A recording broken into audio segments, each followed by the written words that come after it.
Good evening and welcome to Stupid O'Clock News. I'm Lewis Lee. Dateline, El Segundo, California. Plant-based food company Beyond Meat will be partnering with several major fast food chains in the coming years to expand offerings that could eventually include plant-based burgers, chalupas, or toppings on stuffed crust pizza.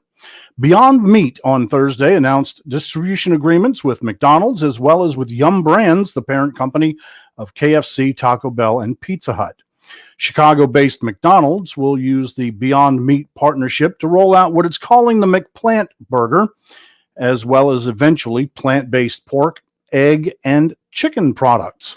When asked how customers will react to the fake meat burgers, a spokesperson for McDonald's said, "We've been using fake meat in our burgers for years. At least now we'll know the source of the meat." That's the news. Let's start the show. If there's a wiener on that monitor, I swear to God, Stu. Hey, everybody. Oh, no more mystery meat. It's plants. Now it's mystery plants. And we got one more person in the background.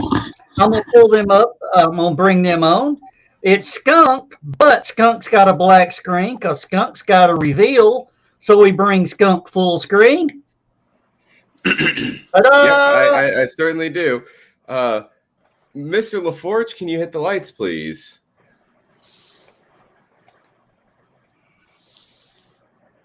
All right. Far out. My green screen's better than yours. 1701D.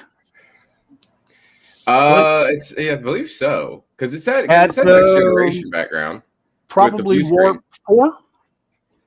It didn't say that. It just said the view screen. I don't know what the warp factor is. Now, I found that online. I thought that one was cool. Joe, full screen me again. I thought that one was cool, but that's what I wanted to show you guys first. But I have a few others as well. I've got The Office. This is Stanley working in the background. Now, are you using OBS for the green screen? Or yeah, it's OBS. Okay. Yeah, it's OBS, so I can have video. Yeah, because that. And but this one. Oh God! Oh, that's classic. No. That's classic. I remember that.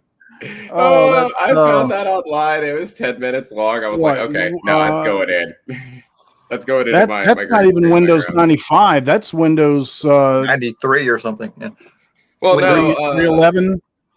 No, it was 95. That came out in 95. Yeah, because 95 was the first Windows to support OpenGL. Okay. You have the Doom version because they've actually. I'm not gonna lie. I'm not gonna lie, John. The Doom graphics and did that. So. I just went with the regular one, right? Or there were two. There was also the one with the psychedelic artwork, but I didn't want to do that because I was like, that's way too much. But there was the other one that I was thinking about doing though, because you mentioned Doom. I did try to find somebody doing like a playthrough of Doom, right? And then I was just gonna like sit in front of it while it was going in the background. But the level transition screens were driving me nuts because you just see like the point counters would come up, how many kills, how many items, how many secrets, and then it would go to the next level. That's just like, I just want the footage of the, you see in the background a zombie just suddenly drops, a demon getting shot at, sort of thing. It's like I was reminded when Family Guy did the Police Squad opening, which was hilarious. If you guys haven't seen that, they did a Police Squad opening once on Family Guy, and right in the middle of it, they just show E1M5 from Doom. And I immediately was like, I know that map. It's Phobos Lab. As soon as I saw it, and I saw the episode when it was brand new, because it's Stewie riding this tricycle instead of the police siren, and then it cuts from there to the Star Wars trench. Because of course it does. Seth MacFarlane. See, that's one you should have had in the background. Is the Star Wars trench? I found it. I found it, but you want to know what the thing about the Star Wars trench was and why I didn't want to use it? is because it's from the cockpit of Luke's X-wing. So in the and background, it's you see single seater, R2D2 and he wouldn't be around. facing rearward. Yeah. No. It's backwards. It's done the other way. So it's like you are Luke Skywalker. Oh, He's just okay. in the background looking around. And I was just like, the R2D2 and the X-Wing cockpit are covering everything up. You could barely see the trench. And Yeah. I would be blocking R2. So yeah, this is the new studio. I finally able to put up a green screen. So I want to thank Ted for the big thumbs up and Heather for the big heart. Thanks for tuning in. I don't know if you saw it, Skunk. Ted says the 16-bit Skunk Man. yeah, technically, that version 95 was the first 32-bit version of Windows. So that would be 32-bit Skunk Man. Well, I think I found out what my issue was with how my camera kept shutting off and everything was sort of glitching up on me. Yeah. Spotify and my McAfee antivirus were fighting each other.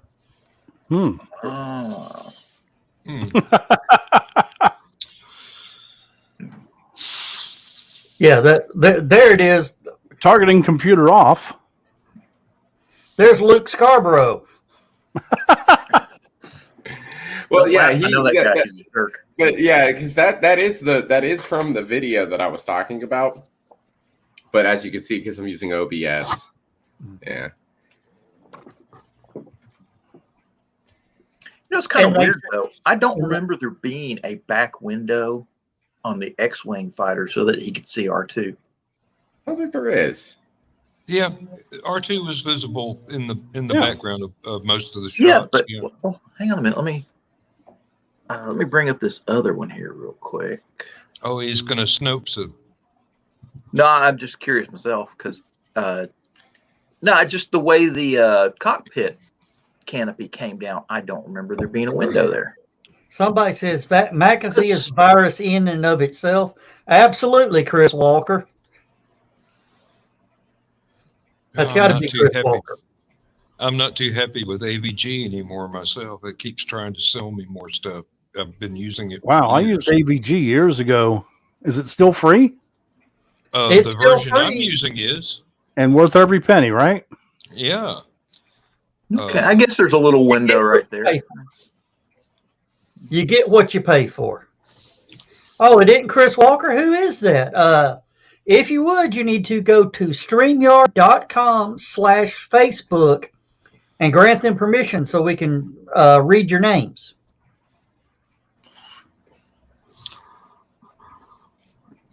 Is that an MRAP? MRAP? Is that an what MRAP?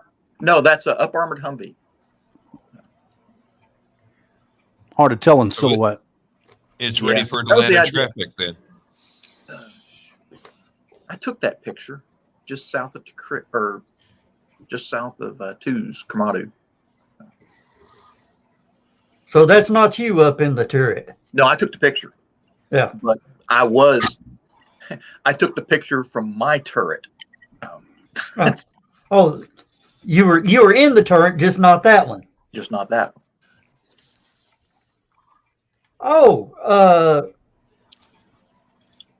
Oh, it's Nick Talker. He says his internet's absolute crap, and StreamYard and his phone don't get along. Okay. Well, we miss you. We miss you, Nick. Yes, indeed. Oh, excuse me. Oh, Bless you. oh, my dad made Philly cheese biscuits. You got some explaining to do, Lucy. Except it was instead of the Philly meat, he just browned up a bunch of ground beef,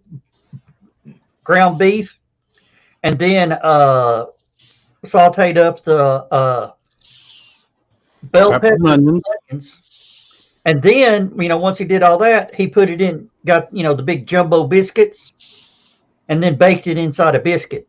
Now, did he use provolone or cheese whiz? Provolone. He did use provolone. Cheese whiz, we ain't that low class. We use Velveeta.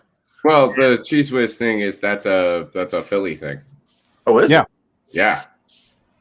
Yeah, an authentic chili, an authentic Philly cheesesteak uses cheese whiz. I did not know that. Yep. Now, has anybody here ever heard of a cheesesteak Jimmy? Mm-mm. Okay. It's similar to a Philly cheesesteak, but it's more of a submarine, closer to a submarine sandwich than a Philly cheesesteak. Mm. But hang on a minute. Oh. Boy, Dan, you got a hot mic. I can hear you breathing. Well, excuse me, it's getting kind of cold in here. It was 73 degrees when I left work, and now it's dropped down to where my fingers are cold. Welcome to spring in the South. Yep. All 3 days of it. He's doing what he can on his end. Okay, he's trying to get it. Nick, if you can't make it in, no, don't rush. Take care of Xander and all that. How do you suspend these notifications? Without knowing what notifications, I couldn't even begin to guess. Notifications from what? Anything on Windows. If I get a tweet notification, it pops up. I guess I'm gonna have to go into the settings and start shutting that stuff off. Sorry. No, there should be a button under your notifications tab that you turn it off, and you can turn it off temporarily. Sometimes it's called gamer mode.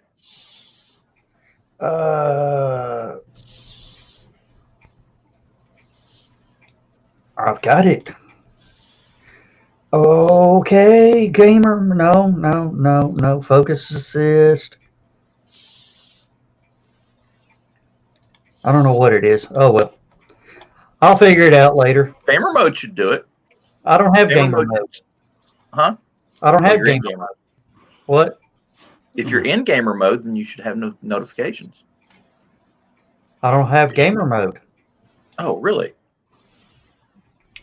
I've got, I can turn my computer into a mobile hotspot. That'll come in handy. Oh, yeah. Let your neighbors use your Wi-Fi, yeah. Oh, what do you got going there? Uh-oh, we're still on the wrong one. Oh, that's a cheesesteak Jimmy. Okay. Looks good. Looks like a cheesesteak to me. Oh. You noticed that there wasn't any cheese on it, I noticed. It looked That's like it was right. under the meat. That's- I do that with a hot dog. I'll put the cheese under the hot dog and then put the chili and onions on top. I usually do exactly the opposite. I'll put the mustard, ketchup, whatever, under the hot dog. Sometimes I'll put the onions down there too. Then the hot dog. Then my chili and my cheese. Hot dogs, well, chili dogs are the only time that I'll eat raw onions. Usually I always saute them or do something to cook them, but Well, I'll tell you, if you can get a Vidalia onion, slice a Vidalia onion, when you do up if I can, that's all I buy. you scramble up your eggs, but don't cook the Vidalia onion. Take you a couple bites of eggs, take you a bite of the Vidalia onion, and then keep eating the eggs. That's good. Of course, Waffle House quit having ring onions. They buy the prepackaged Chopped stuff. Yeah. chopped up onions. A whale. Well, Lewis, So how- I think I'm might have you a something for the film you were asking me about. It's got a definite 40s feel to it, but then again, I don't know. I'll have to let you judge. Right now, it's auto saving, which means that I've worked on it for 2 hours now, and it suddenly decided, oh, you're coming to a screeching halt and you can't finish this. So, Oh, that reminds me, Dan, that you sent out the other day, the music, The album. the album. yeah. I think my favorite cut on it, seriously, is watching the paint. Watching paint dry. Me too. It's And a great I just put that on underscore. there. It I fit just put on that just on there about as anything. filler. That was just to make sure that I had enough tracks to make it worthwhile. And And it was yeah, the best one. I've had it sitting Somebody around needs to for a write couple of that years down. now. So if this album ever gets famous and they interview us for this thing, we can tell them what we know about it. So. Well, Because Dan will be in rehab like every great rock star. oh no. There's no way I'm going into rehab. I'm going to stay just as unhabbed as possible. Dan, are you into prog rock? Are you into prog rock? Yeah. Ever heard of a band called Glass Hammer? No. Yes. Glass Hammer is from Eastridge, Tennessee. I'll have to look that up. Not well known in the U.S., but Europe, they're big. Yeah. I can understand that. One of my favorite bands is from England. They're called Hawkwind. They've been going since 1968 or 1969. Not many of the original members are left now, but they're still going. And the last album of theirs that I bought, they were doing elevator music versions of their old songs. It's really weird. Well, that was like Devo did an entire album where they took their old songs and they did basically the same thing you were talking about, like elevator versions of them, or like kind of they were just different versions of the songs. Like some of them were weird ambient tracks, and some of them were like they did like sort of like a television cowboy sort of synthesizer beboppy little spaghetti western almost track version of Whip It, for example. That was one of the ones that they did. Or no, it was Peekaboo, I think. I don't remember which one it was. But anyway, point is, it was called the Easy Listening Disc. And what they did with it was they got sick and tired of, the reason why they did it was they got sick and tired of going to, when they would be setting up for their concerts, that they'd be playing other people's music. So they were like, we're going to make our own music to play before the concert. And that's what they came up with. And so people liked it so much, they were like, the people were going, this is amazing. I want these songs. So they put it out on tapes and vinyl and then eventually on CD. And I have the entire Easy Listening collection, and it's weird stuff. It's fun, though. And they love it so much that it's like, if you call Mark Mothersbaugh has, his production company for doing music for like movies and television and stuff. It's called Mutato Musicia, something like that. Mutato Musicia. If you call them, it's their hold music. It's on all their DVDs. Jerry Casale likes to sneak it into television commercials he works on. It's weird stuff. It's fun. Well, a bit of trivia. Hawkwind's original bass player from back in the 60s and 70s and 80s was Lemmy from Motorhead. And evidently he got mugged in a parking lot while they were on tour in the U.S. He got a bottle smashed over his head and his brand new 35 millimeter camera stolen. And when he woke up, the band had abandoned him and fired him because they were tired of him not showing up or being intoxicated. They just abandoned him there at the truck stop or wherever it was. Didn't even bother looking for him, evidently. So he went on and founded Motorhead, and Rest is history. yeah. Oh, now I remember that album, John. Yeah, he was still doing the charity golf tournament here in Chattanooga when that came out, and and I remember he was wearing leather pants the day we interviewed him. He showed up at the Grammys in that leather outfit, and you know, if you ever saw him, he worked out. He was not just some 70-year-old man. He was no, he was in good shape. Yeah. Do you know who he did a metal album too? Hey, do you know who Pat Boone's neighbor is and golfing buddy? Who? Alice Cooper. I started to say that, but I was afraid to guess wrong. I didn't. I figured it was Alice as well, just because it's such a weird thing to think about. Well, he's a scratch golfer. You know, he's PGA Tour level. Yes, he's played with professionals, and they've said he could be a what major golf pro. What do they call if those he wanted to be? What do they call those tournaments where they put the professional golfer with like Pro-Am? Pro-Am. Pro-Am.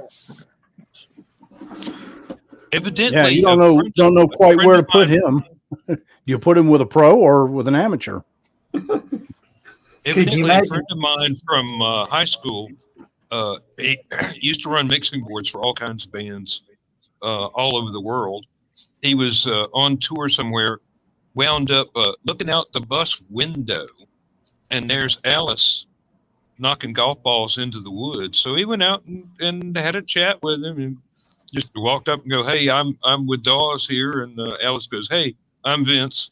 You play golf? Let's knock some golf balls into these trees over here." Now, do you know who Alice Cooper's daddy? Do you know what his daddy's profession was? He's a preacher. A preacher. Yeah. Yeah. He's a preacher's kid. He's if you've ever listened to Alice Cooper Goes to Hell, he has a song with that acknowledged in the lyrics. Long-haired, beer drinking, a woman chasing minister's son. Oh. Okay, now you want down. Okay. Another musician who's a fine golfer is Vince Gill.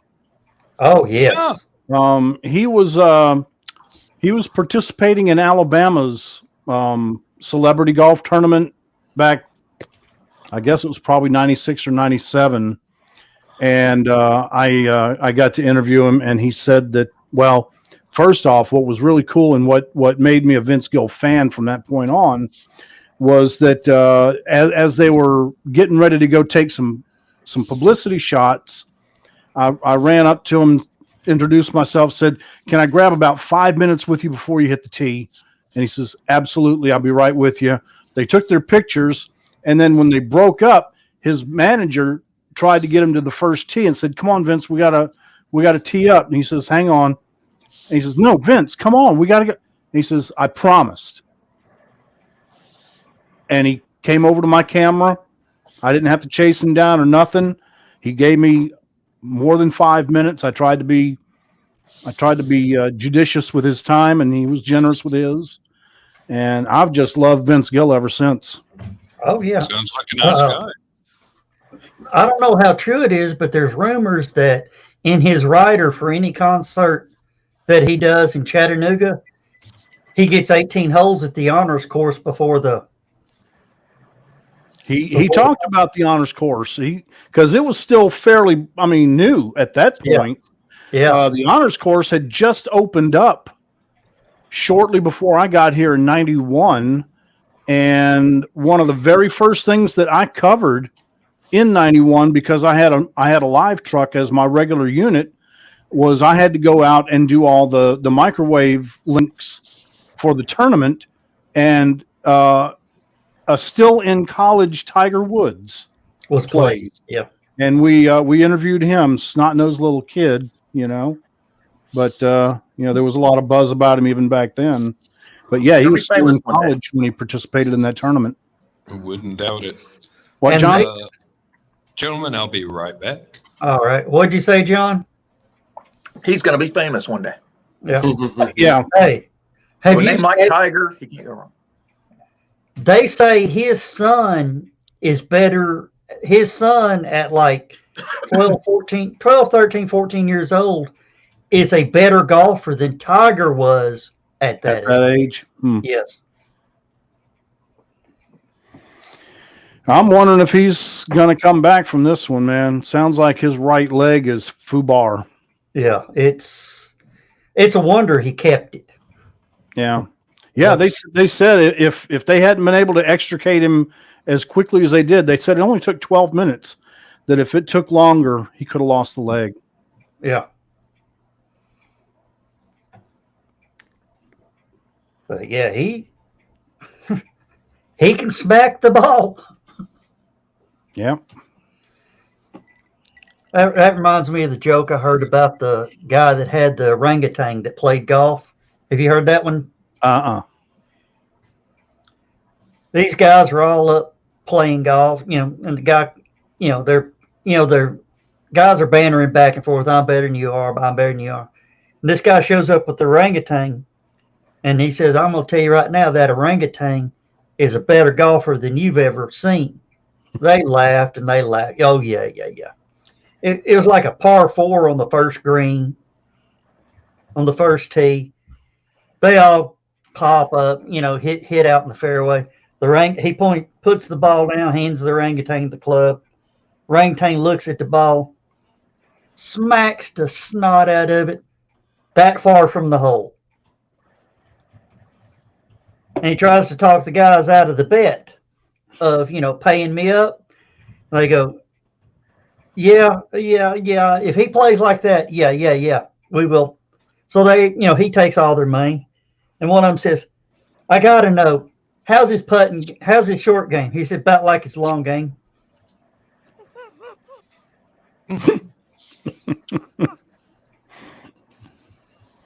Hey, drive for show, putt for dough. Yep. Short game's where it's at, baby. Yeah. It's just every time somebody says short game, it reminds me of one episode of Rick and Morty with the Meeseeks. It's just like trying to get the 2 strokes off his game at the very end. It's like, "I'm a stickler, Meeseeks. How about your short game?" He's holding that woman hostage. "Oh, please, how about your short game?" A hair in my mouth. What the fuck? Uh-oh. Anyway. Ain't touching that line. Nope. Hair in your mouth. I wonder who it belongs to. Joe did. I hope it belongs to me because otherwise I'm going to be very concerned about my neighbor.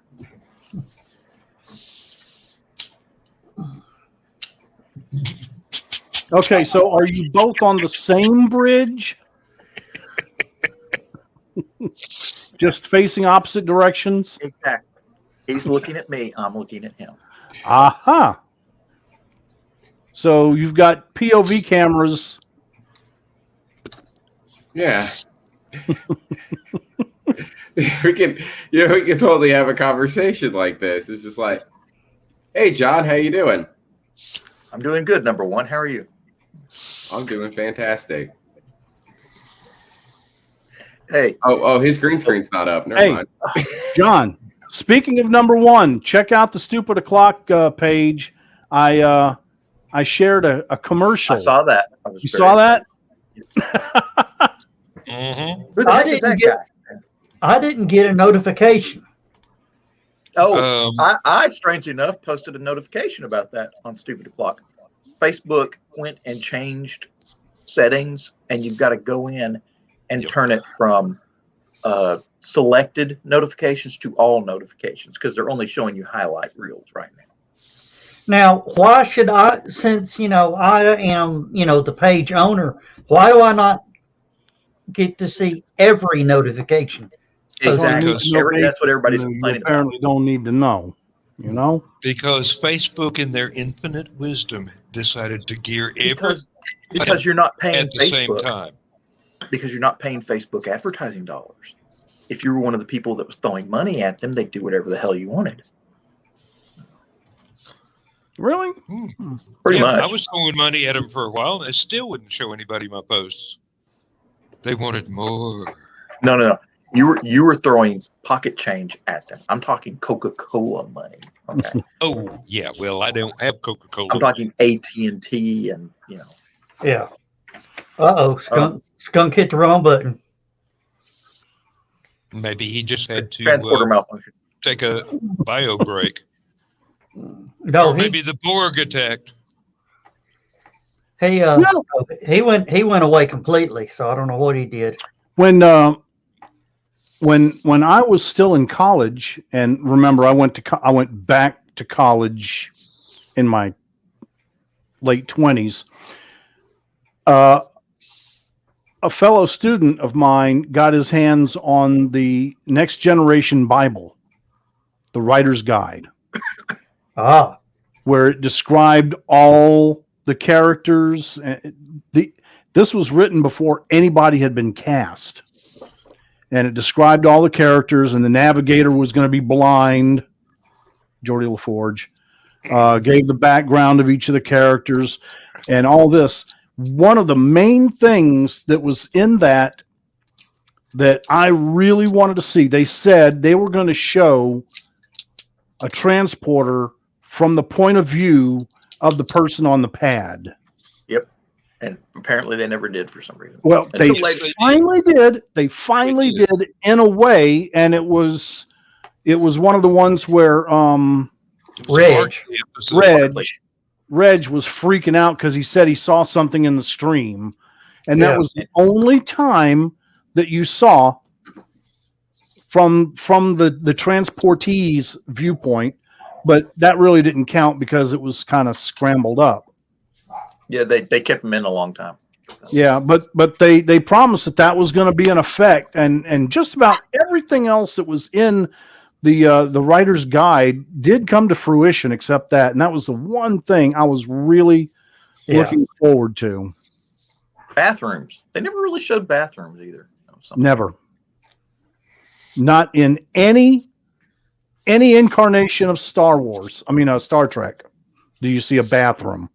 Well, they didn't show any in Star Wars either, so your statement is still correct. No. And you know what else you don't see in they Star did show Wars? The trash compactor. That was sort of like a bathroom. Yeah. No.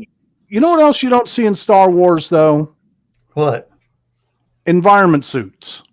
They must really, really trust their technology because they've got nothing to go outside of the ship with.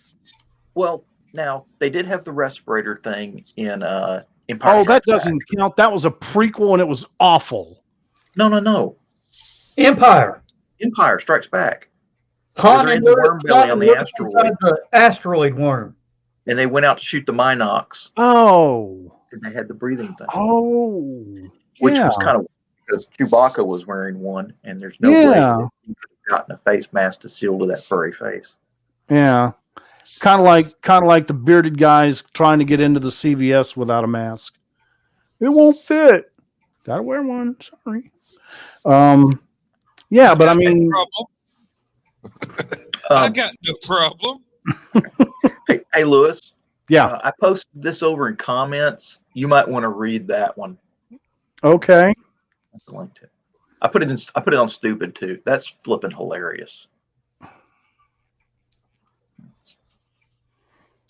Oh, great! 37%. Of course, I could read it online if you'd like. Oh man, you want to read it? You're the news guy. You read it. Okay. All right, let me get to it. Hold on. It's from Reuters, news you can sort of trust. Oh, I implicitly trust Reuters. It's not showing up as a link, so I'm having to copy and paste the URL. Yeah. There he is. All right. Sorry about that. We went into a black hole for a second. Oh, is that what that was? Okay, so headline. News.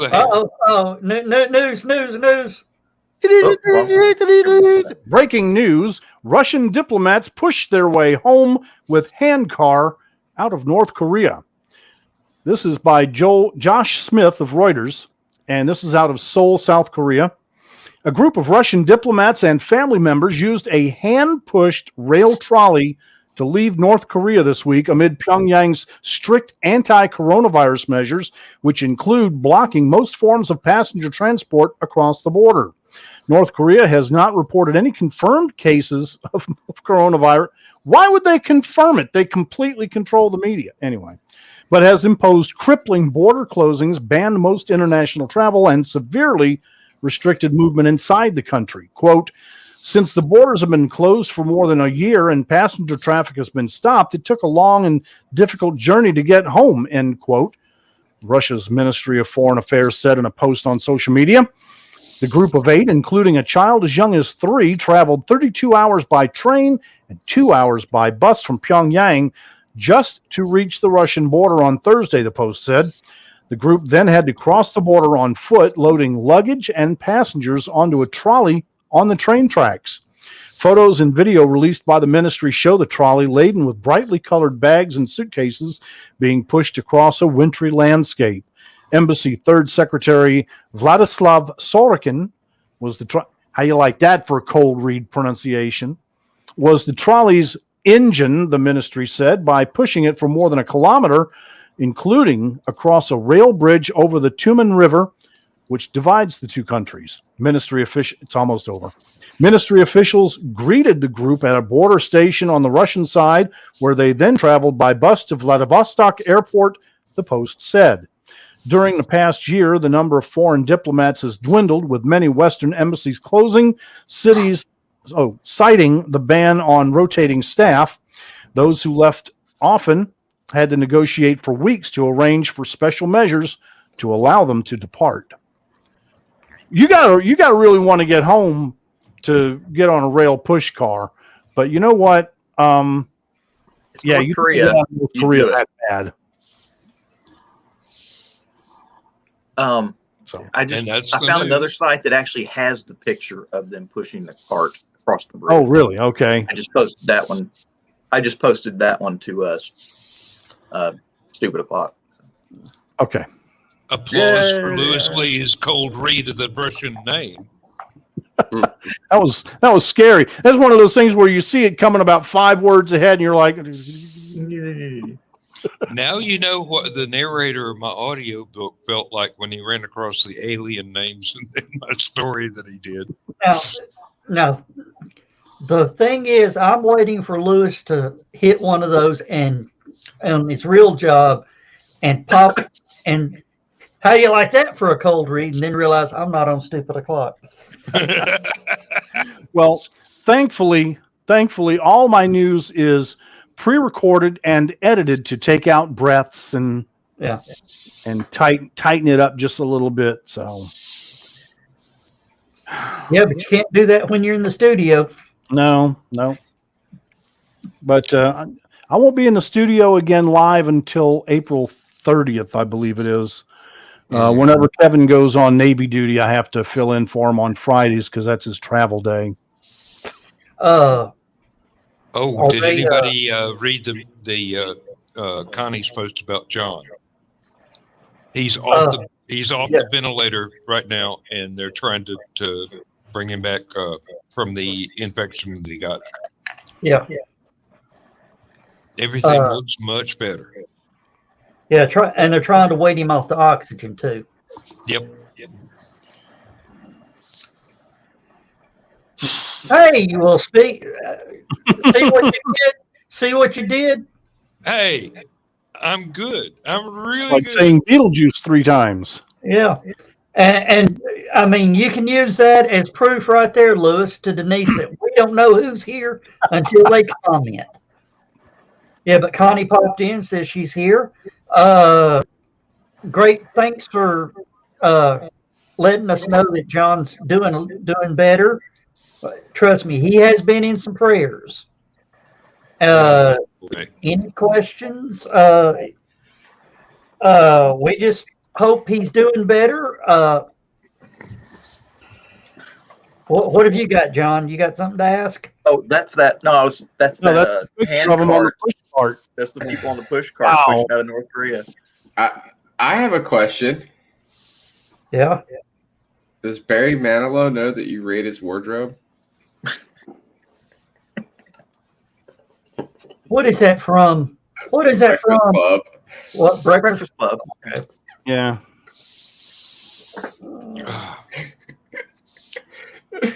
I'd be more interested in rating somebody else's wardrobe. Yes, but Elton John has guards on his. No. This would be the guy on the BBC chat show. He's about yay tall. I can't remember his name at the moment. I'm having a senior moment. I'm chat. sorry, Skunk. Your video driver is obviously working OT. You are pixelated, and really are. whenever you You really are move, 32 it looks bits, like huh? your beard is like doing this, and your hair. He's on Dark Star. I have to. Okay, yeah, I was doing something in Photoshop. I'm closing it now. It should help. Too many processors going at once. Well, Probably. too many things depending on the video card. Tell me about it. You know, I looked up at John's suggestion, but it wasn't to me. It was, we're all using these. I looked up gaming computers on Amazon, and now my feed is full of recommendations for all these $1,200, $1,500, $2,000 gaming computers, and I'm going. Yeah, well, I mean, I've got a 17-inch Asus Republic of Gamers that I think I paid $1,400 for 5 years ago.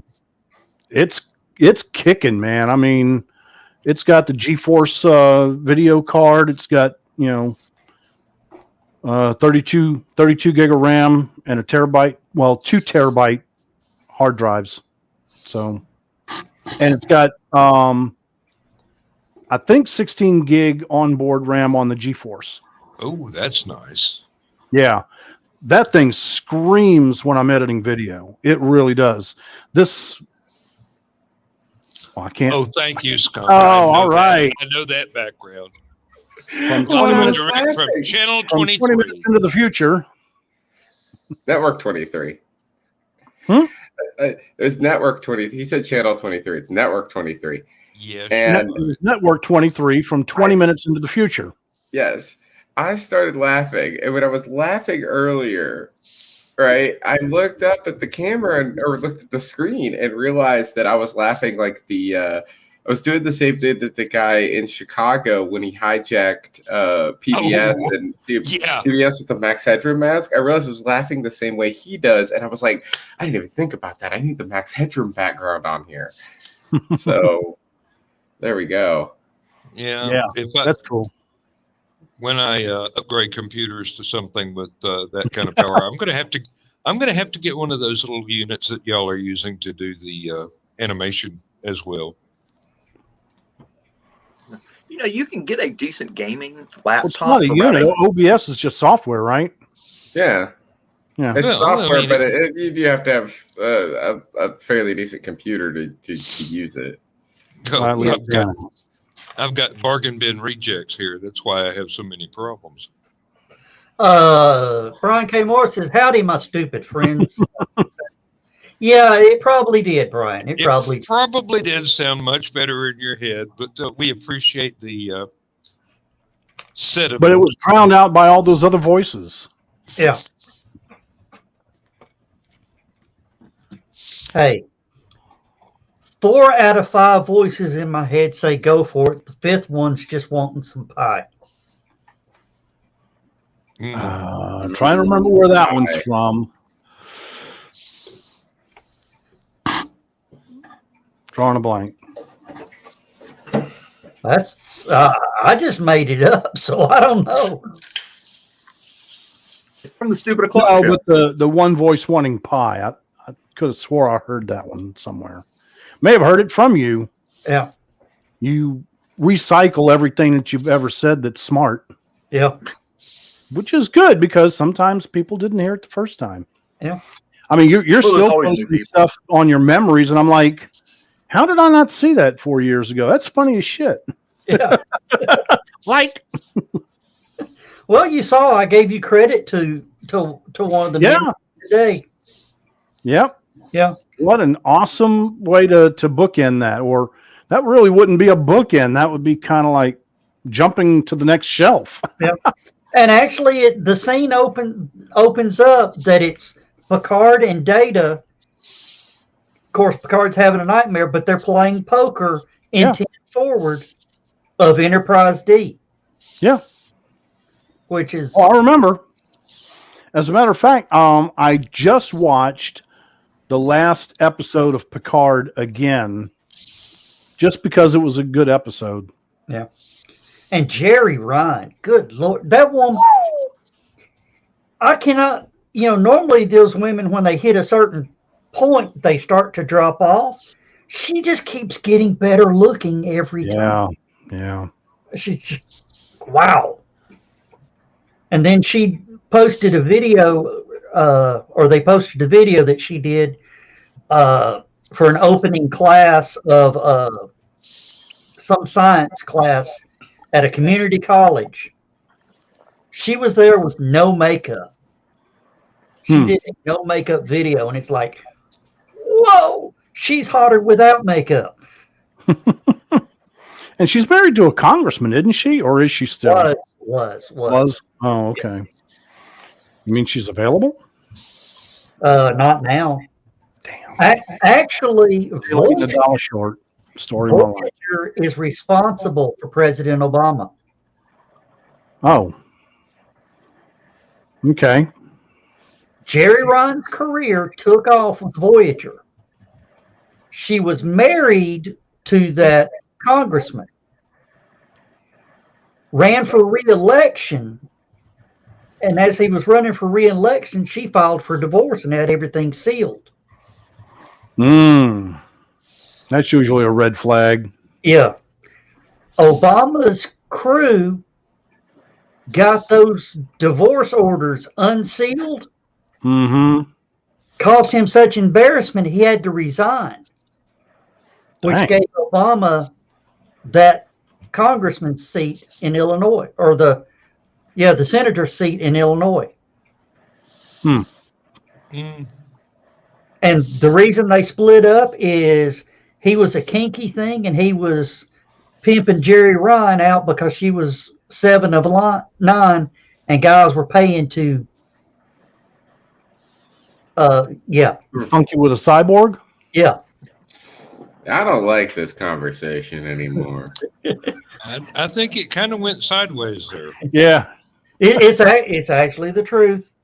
I know, but it's just an uncomfortable subject. Yeah.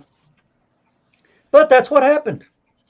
So basically, Gene Roddenberry is the reason for Obama's presidency. Oh, I just read something today. Many years after he died.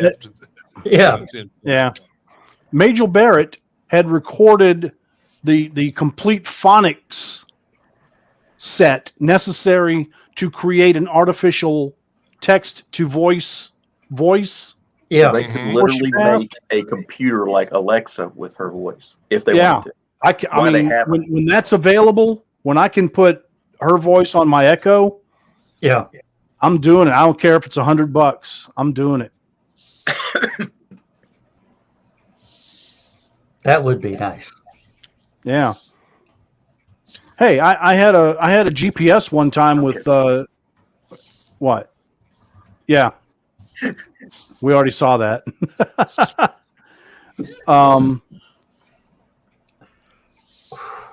You okay, Joe?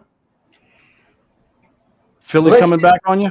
Yeah, it's fighting back. To quote Louis Grizzard, the chili dogs always bark at midnight. Yeah. Especially from the varsity. Oh, those are some good chili dogs. Oh, I know. Hey, my wife and I have driven all the way to Atlanta just for lunch at the varsity. Of course, we'll go to IKEA or something while we're down there to make the trip more worthwhile. But she and I both know the real reason is chili cheese dogs, chili burgers, and God, that chocolate shake. Now we still have a varsity in Athens, Georgia. We Well, used to don't you have the two, but now- original? We used to have two, but now we've got just the big one. But that's the original, isn't it? Didn't the varsity think- start out at UGA? I think so. I do believe Yeah. so. Yeah. Yeah, Atlanta's the latecomer. You guys had the very first Yeah, one. they were the Georgia Tech one, wasn't it? Yeah. Yeah, the Across one in the highway Atlanta from is, Georgia Tech. well, the first Yeah, one we'll forgive that them opened for in Atlanta that. was I the mean, Georgia Tech's campus. Yeah, because it's right off campus. I mean, you cross the interstate and there's Georgia Tech. now the second one, they used to call it the junior varsity. It was just across the street from the UGA Arches. Yeah, So it you just walk out, you walk through those arches, wait a cross minute, the wait a road, minute, and wait a you're minute. there. Guess what? We got it backwards. What? The original varsity was actually named the Yellow Jacket. It was established in 1928 Really? at the corner of Lucky Street and Hemphill in Midtown Atlanta. Okay. I have always heard that the original was at UGA, but okay. Maybe that was when the John name changed. loves to make liars out of us. No, hey, I'm just reading Wikipedia. his, Don't his blame me, Google, blame his Wikipedia. Google foo Well, is John, if it were something new, I would be upset. My wife, every time I say something, she's on Google. She's trying to make sure I'm not bullshitting her. There are 6 of them right now. Really? Oh, Now, really? that's a surprise too. Where Now, are there's they? 3 in Atlanta, right? You see, well, Varsity Junior just closed. okay, it says there are 6 other branches across metropolitan Atlanta, including one near the University of Georgia in Athens. Yeah. Varsity The main branch Junior of the in chain- Athens closed The years main ago. branch of the change is the largest drive-through fast food restaurant in the world, taking up 2 city blocks and accommodate 800 diners. Mm-hmm. That must be Atlanta. Yeah. Because Now, look. the one in Athens that we have left takes up only about half a block, unless you count the parking lot. That counts. Yeah, Lewis, you're talking Well, about then it driving- takes up an entire block. What, Joe? Reminder, Gabriel's TV series. all right. You're talking about y'all drive down for Varsity. Uh-huh. Right after I retired, one of the things me and Donna says is we headed out, and I was wanting to go get some pancakes, and we went to IHOP, and they said, "Well, it's going to be almost 2 hours." I said, "All right, we'll go find someplace else." So instead of turning left there on 153, I turned right, and about 3.5 hours later, we pulled into the pancake place in Pigeon Forge. Oh, God. Dude. That was a detour. Yeah. Uh-oh, John's pulling up a map. When you gotta have a there's pancake, one you over gotta there. have a pancake. Okay, Let's there's see. 2 of them What in do the we got south here? somewhere. That's the main one. That's the one up in that place. And then there's one Okay. up here. There's one way up here in Dawsonville. Well, yeah. Is there a college in Dawsonville? No. No, That- but there's not that I a know of. no, but there's a kid that gave a bunch of NASCAR drivers some schooling last year. Yeah, and his old man that gave him schooling years ago, Yeah. Awesome Bill from Dawsonville. When he retired, I gave up watching NASCAR. I really did. It's You probably need- about time. It's probably about time I checked out the little boy. Oh, he's good. He's good. All Of course, right. they can't understand why he's so good on the road course. And I said, that's real simple. You're looking at a kid that grew up on the back roads of Dawsonville. Shining. Which is where NASCAR came from. Moonshiners. Oh yeah. There was this silly Burt Reynolds movie called Stroker Ace. Remember It's really, that? Yeah. it's really a funny movie. But they've got this great scene at the beginning where him and his buddy are riding around in the buddy's dad's car while he's hauling moonshine and being chased by the cops. And that was, I mean, it's like you can just sit there and go, Let's see. Was it? There was a movie called Thunder Road.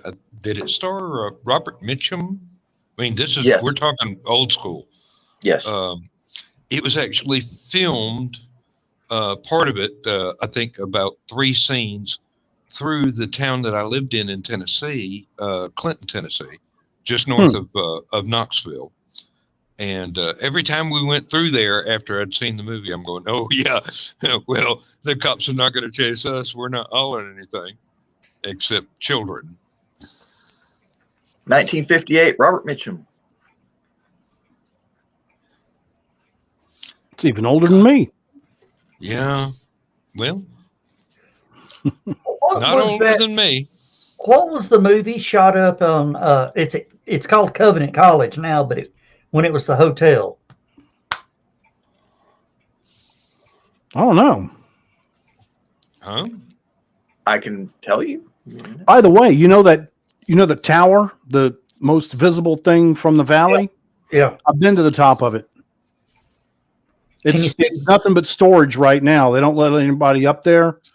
But I was doing a story for Channel 12, and Truett Cathy had been up there giving the commencement speech for the graduating class. And while I was up there, I wanted to get some scenic shots of the campus. And they said, oh, scenic shots? They thought they were getting free publicity. So they gave me carte blanche, man. I went up to the top of that tower.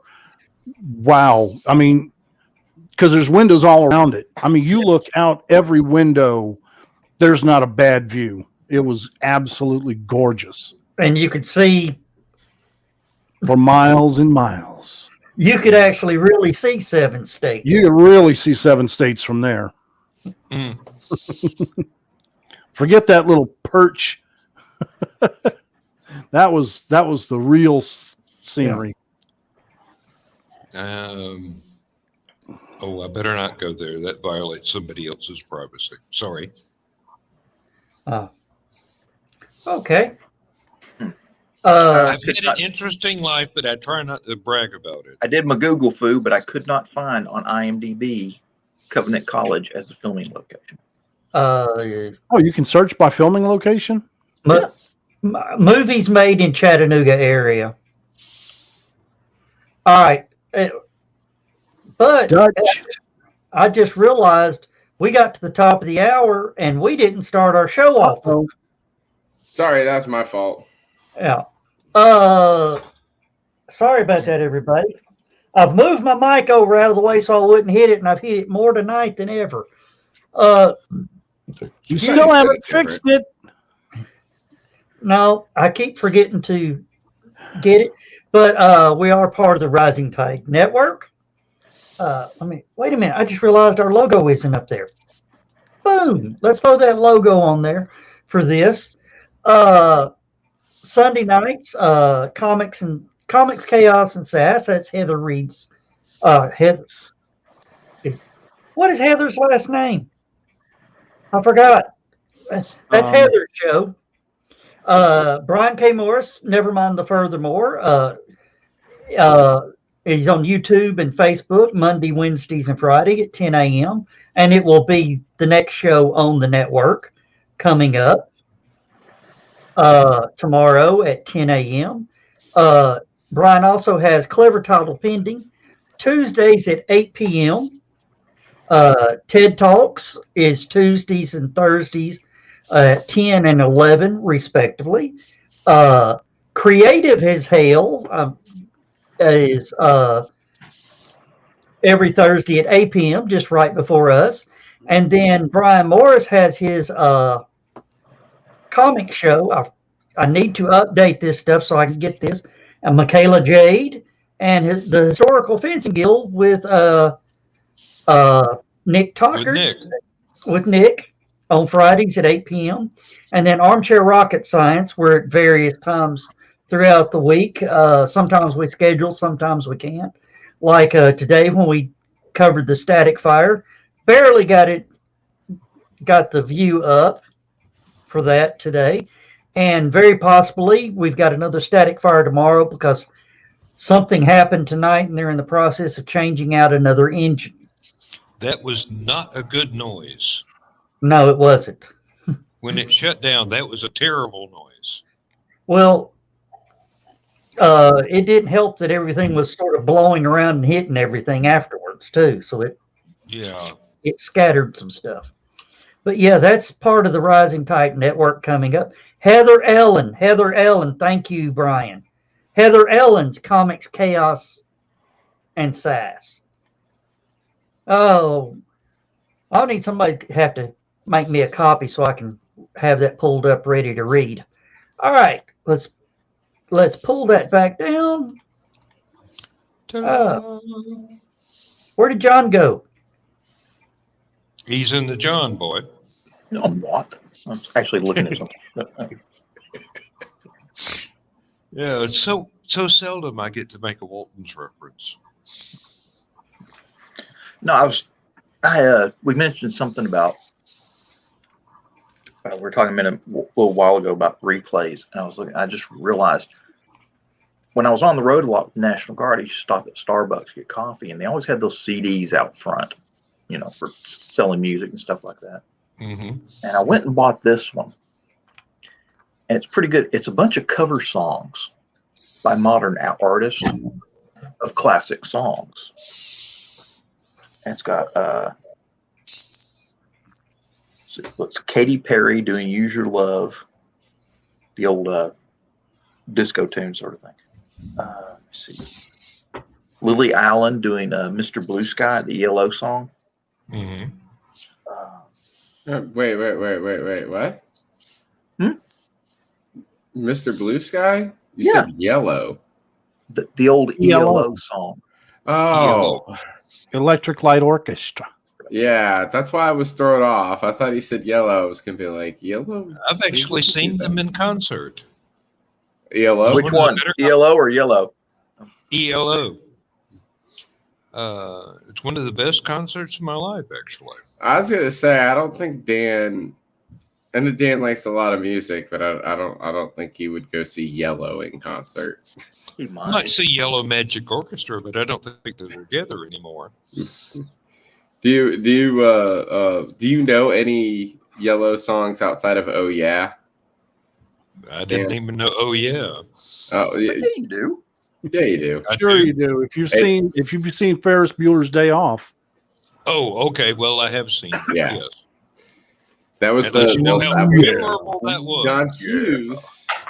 Oh, so Yellow has a great history, by the way. And if Todd and the Shadows did an entire episode on basically the entire history of the band, and because he has that one-hit Wonderland where they talk about musical artists that only have one hit, and Yellow is really weird. Besides being a weird musical group in general, because they're an experimental electronic group.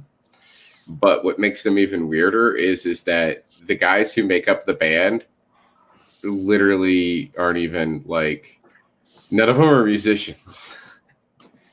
They're the one guy was an artist. The one guy was an artist, and then the other guy was just a millionaire. And they were just like, we should do something together. And the one guy was all like, well, what do you want to do? He's like, let's make some music. And he was like, okay.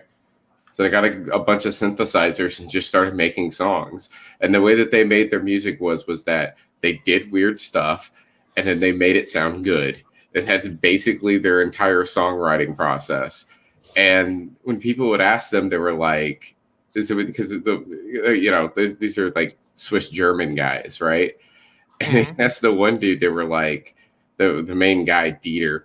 They asked Dieter, they're like, well, what was the inspiration for this music? And he goes, I don't know.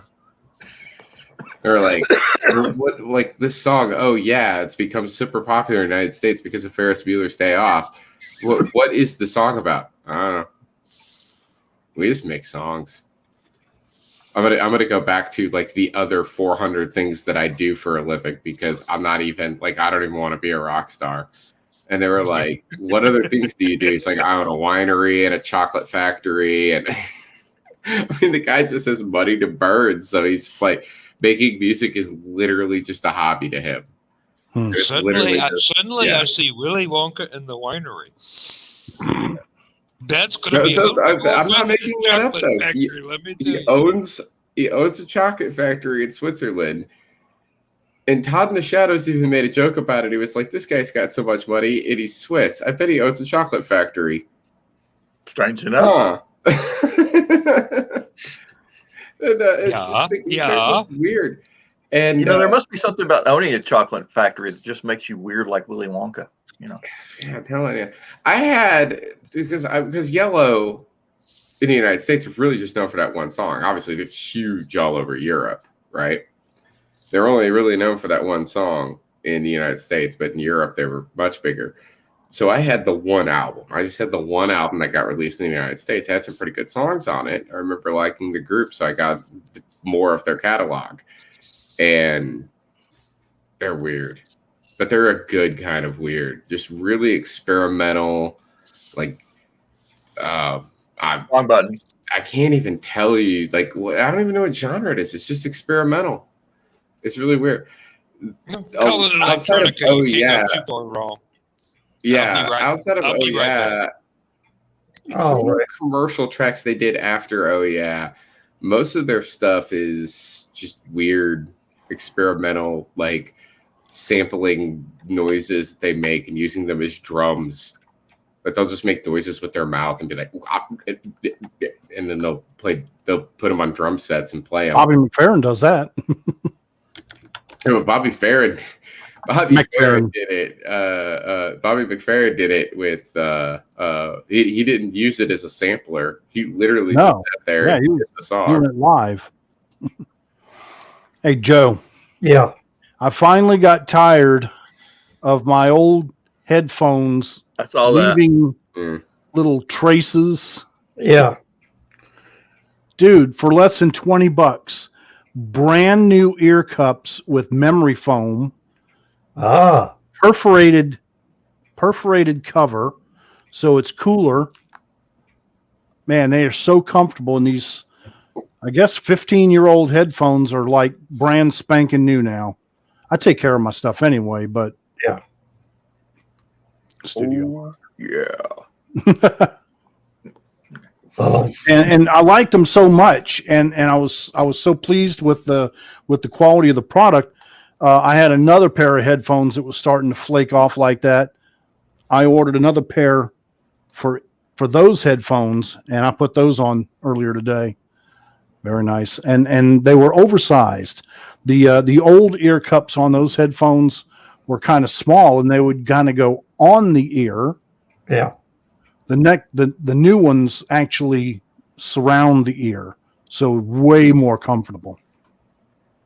So if you've got a good pair of headphones, there are replacement ear cups out there on Amazon for them, and they are well worth a small investment.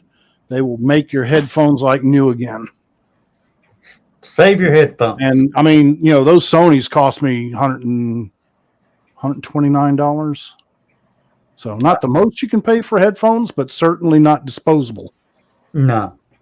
I'll tell you what I wish I could find. And I miss them so bad. The realistic, over the ear, the ones where, like cones, like Leia's hair. Yeah, but they're tan.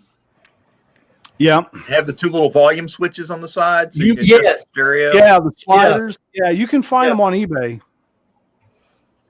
You can find them on eBay. You know what else I wanted? And I looked on eBay, but oh my God, I want an old Marantz receiver. Oh God! Oh, you don't want much, do you? Dude, those things are $1,000 used. Yeah, but they're worth the money. I know they are. They sound incredible. You should have heard them back in the day when they were brand new. Now you said receiver. Now you said receiver. Now are we talking a tuner or just tuner with an amplifier? You can plug your your turntable in, your 8-track or cassette, you know, Reel to reel back in the day. reel to reel. Yeah. Hey, I had a T-Mac reel to reel rack mount. It was awesome. I lent it to somebody and never got it back. My grandmother had a television, that was in this big cabinet that was like 8 foot long. Mm-hmm. Had the big color TV in the center. It had the doors that you opened to watch TV. Yep. And then had the lift up on either side. One side had the turntable and the other side had the tuner. Had the tuner and the 8-track. Yeah. Was on one side. Yep. And somewhere it had big speakers up front on either side of the TV, and it had somewhere in it a place where you could store records. Oh, there were little doors on the side. The side doors popped open. Had records and tape racks. Yep.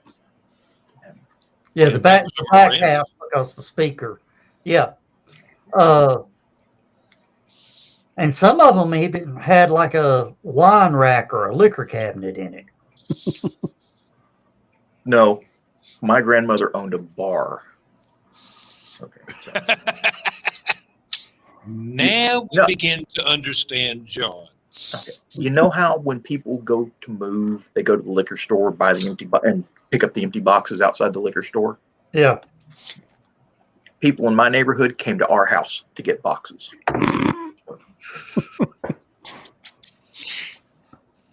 Sounds like my college days. Well, I'm going to tell you right now, liquor store boxes ain't what they used to be. Chinese. Depends on what you order. Some of them are pretty good. Well, I know what you pick up that they've got outside the liquor store ain't worth a flip anymore. Hey, the church that I grew up going to, St. Agnes down in New Orleans, every Thursday the rectory would put out the garbage, and there would be like empty cases of Johnny Walker Red. And I'm like, are they using that for the communion wine, or is that the priest's private stash? But I mean, there would be empty boxes from Johnny Walker Red, and these are like 4 fifth. You could fit 4 fifths bottle fifths in it. That's a small box. Yeah. Let me ask this: there were a lot of them? Was there a Knights of Columbus council at that church? Yeah. There you go. Your answer. Not in the rectory. That was a completely different part of the church. Yeah, well, somebody had to clean up the mess. My family was originally from Biloxi, which is a big Catholic town. My dad was Catholic. Mm-hmm. Grandma Scarborough was Catholic. So I'm kind of in that,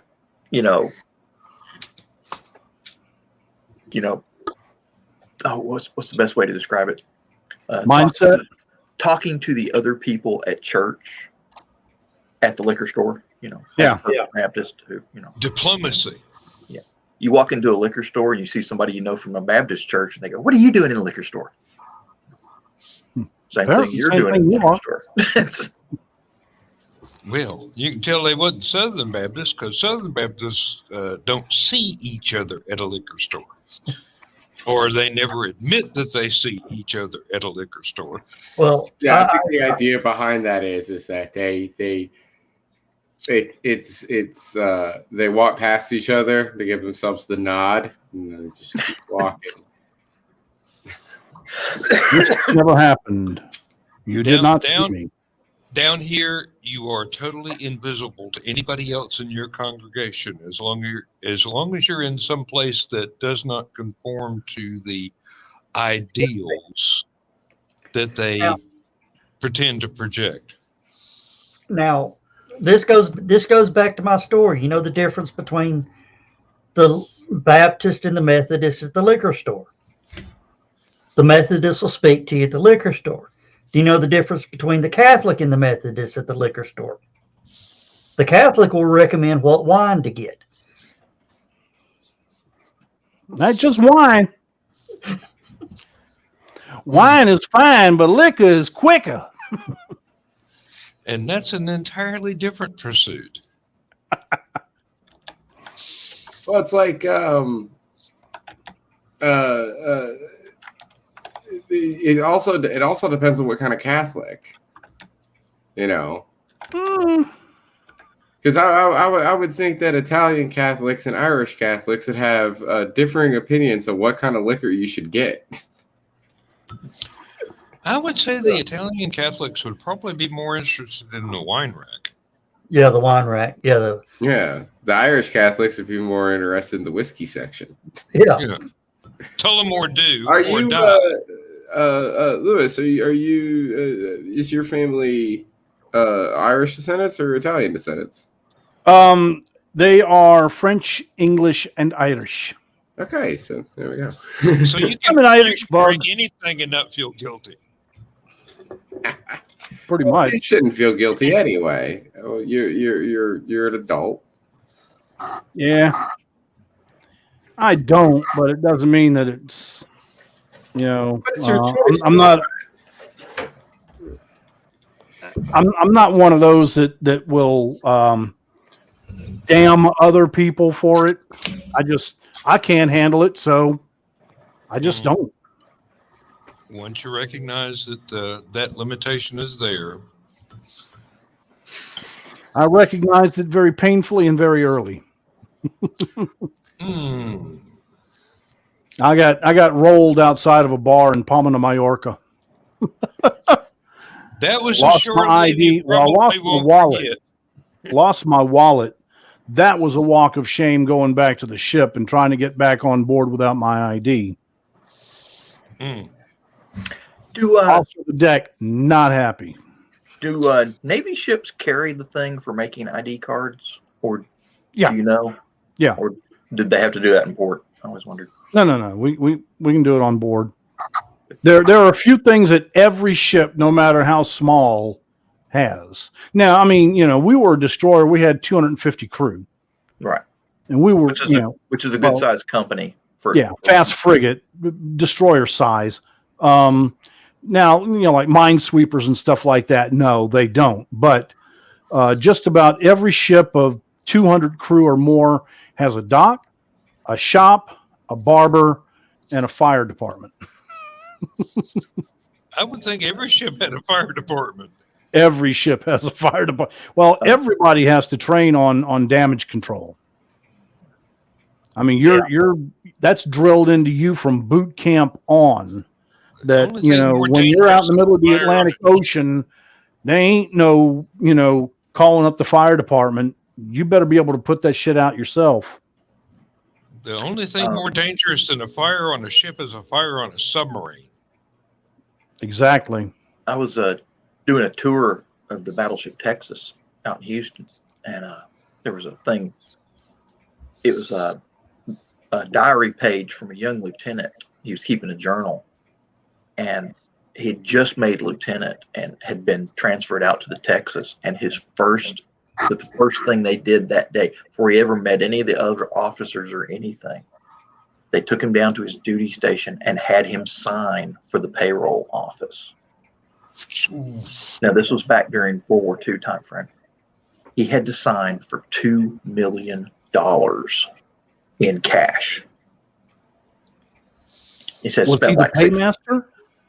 He was. I don't know if he was the paymaster, but he was the guy in charge of the ship's money, I guess. Yeah. The exchange. The Navy calls it an exchange. Well, they keep money on board to pay out to the sailors, but they also keep money on board because it's a big ship. When they pull into a port, they may have to buy, you know, bananas or, you know, Coca-Cola or whatever, beer or whatever the hell they're buying. Yeah. So they have to keep actual money on board. And he was talking about, it showed the inventory list that he signed for, and it was like gold coins and greenback dollars. And you have to have local currency for every country you're going to port in. Yeah. You know, because they don't want you at the mercy. Pieces of 8 are obsolete now. Well, they don't want you at the mercy of the exchange rate that the country chooses. Yeah. So the paymaster. They see the ship pulling in the harbor, and mysteriously the exchange rate went up. Yeah. And it happened. And it happened. So we would already have we would already have Italian lira, French francs, German marks. We would already have those that the ship had gotten in the States where the exchange rate was favorable. Right. And so it didn't matter if they saw that big stars and stripes flying over us. They weren't going to profit from us. They would get their fair share. I mean, we would buy services, products, meals, stuff like that, but they wouldn't screw us over on the exchange rate. So every ship has its paymaster, and they were in charge of that. My first tour in Berlin, back when the Berlin Wall was still up, and they make everybody, they run through an orientation called Head Start, where they teach you a little bit about Germany and the mission in Berlin. And the graduation day from Head Start, it's a 2-week course you go through. They take you over on a tour of East Berlin. Yeah. Well, they take you downtown to the zoo bank, and they tell you, bring some dollars or some German marks. For some reason, there was a law that you could not purchase East German marks with U.S. dollars. Yeah. So you had to purchase. That was part of the treaty. Yeah, you had to purchase West German marks with your U.S. dollars, and then purchase the East German marks with the West marks. And they, everybody knew the law and everything. Please tell me you still have some of those East German marks. I did not. I gave them all away to some kid as I was leaving. Oh, wow. Well, it looked like that would be worth now as a souvenir because it's all the euro. I have now. A coin. I still have a East German mark coin. It's made out of aluminum. It looks like play money. I mean, literally, their money was so cheap quality. It literally looked like something you pull out of a Monopoly game or Life. But it was kind of funny. We were going to go. Yeah, you mean this? That's Mexican. Well, that definitely is play money. Yes. Here's a €5. Ooh. A Canadian 10. And I've got a loonie, but I don't keep my coins with my passport. Canadian fiver. And a Canadian deuce with the old bag on it.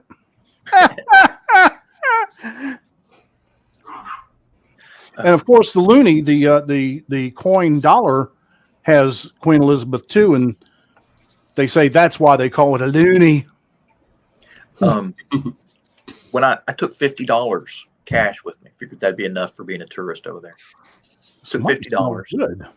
That's and weird. The exchange rate from U.S. dollars to mark coins was $3.25. So for $50, I got 160 something West marks. The exchange rate from West marks to East marks was 13-1. They started handing out those. Now, I thought $50 for a day trip, was nothing. They started handing out the East German marks. I'm sitting here watching, and that lady behind the teller counter was just steadily had a stack of bills this big and was counting off all these German marks. I walked out of there with a stack of bills this thick. Yeah. And it's only worth $50. And it's only worth $50. Yeah, well, that 20 that I had from Mexico, 20 pesos. That's like a nickel. Yeah. Yeah, I've got a 100 peso coin from back in the 70s. And today it'd be worth, what, a dime. 75 cents? A dime. Okay. Yeah. My brother lives in Cozumel, so that's why I have the 20 peso bill. When we came back from Iraq, we stopped in Shannon, Ireland. And I still had the euro coins from Ireland. It's kind of neat. They're silver on the outside with a gold insert in the center. Yeah, I think Canada has a coin like that too. And the Irish ones have the harp on the back. Yeah. So that's kind of cool. I've got a bunch of old-fashioned Irish and English and Scottish pound notes. before they went to coins for What? Pound example. notes. Yep, and they're just paper now. They're not worth anything except to a collector. Yeah. In Berlin, they used to have a 5-mark coin, which was about the size of a silver dollar, which was their version of $5. But they had a coin for it, which was pretty cool. And that was handy to have because it went in all the vending machines. Didn't matter what you were buying, you could pay for it with a 5-mark coin. And they had a 5-mark bill. And one of the things in Berlin was you weren't supposed to tip with a 5-mark bill because it was bad luck. If you're going to tip, you tipped with the 5-mark coin. And I never quite understood that because a lot of their vending machines didn't take bills back in the day. So you couldn't use the 5-mark bill, and it was really small. It looked like a coupon more than a piece of money. But it was so small you couldn't get it to go into any of the machines that would take bills. Now the 10-mark bill, the 20-mark bill, 50, whatever, they were a little bit bigger. They went into machines just fine. But that's why nobody liked them. Well, now you see, that little bit of trivia about not tipping with a 5-mark, and you said when you were shipping out to Germany, they gave you this class on etiquette in the home country. Can you imagine what that's like for the Navy? Because on a single 6-month cruise, we were going to hit Portugal, Spain, France, Italy, Germany, Israel, Morocco, Greece, and Turkey. Now, did they give you those classes? All on the same cruise. Did they give you those classes? Like what they didn't have a class. They had a pamphlet for each country. Wow. And, more or less just a bullet point list of what will get you in jail, what will get you punched out, and what will get you a night at the hoochie. Okay. The red light district, yes. No matter what anyone tells you, there is no sex in the champagne room.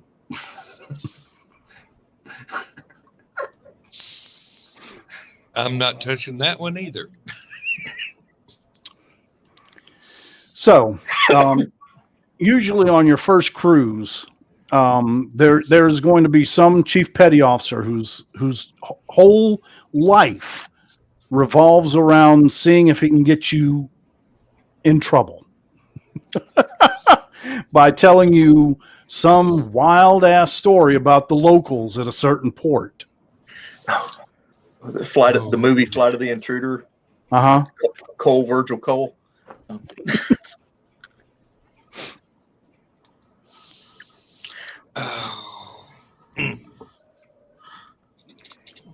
But once you have that fight and get your ass kicked and come back to the ship all bloody and the chief laughs at you, you're golden. You're a true crew member after that. I've got a British dime. Dime? 10 pence. Cool. This is full of foreign money. Oh, I thought it was D&D dice. Nope. D&D dice don't weigh 15 pounds. Depends on the dice. Man. Now, is that a brown Crown Royal, or do you still have your green screen thing on? It's an old Crown Royal. It is actually purple, but let's say it's vintage. It's nicotine stained and tear stained. No, there ain't no tears. You didn't cry over Crown Royal? Oh, Lord, no. I just Then drank you've not loved, mate. You've not loved. What's that? That's pre-decimal British. I don't know if George V. Yep. George V. Let's see. No, it doesn't tell the denomination. I've got some loose ones in there. I could look up. Lindsay's dad. I asked him for if he had any old pocket change or anything just laying around. It was before decimalization. Just mail it to me. He sent me all kind of stuff. Wow. Ooh, It's not focused here. focusing. That's the only Five thing I minutes. got. Isn't it? Is that a 10 pence? Put it in the middle of the I- screen. Well, I'm trying. Looks like it. Well, it's not. It's not focusing. Let's see.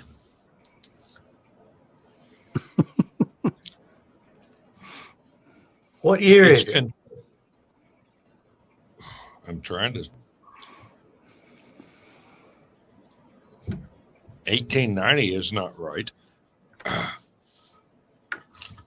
And now I've dropped it. All right, I got to run. I'll be right back. All right. No. Let's see. 50p. 50 pence. So Yes. a half dollar. Yep. Well, more like $1.25. Well, yeah, but With it's a half today's a exchange, pound. A half a Yeah. pound. half a pound. I don't mean 8 ounces either. Ooh, all kind of stuff in there.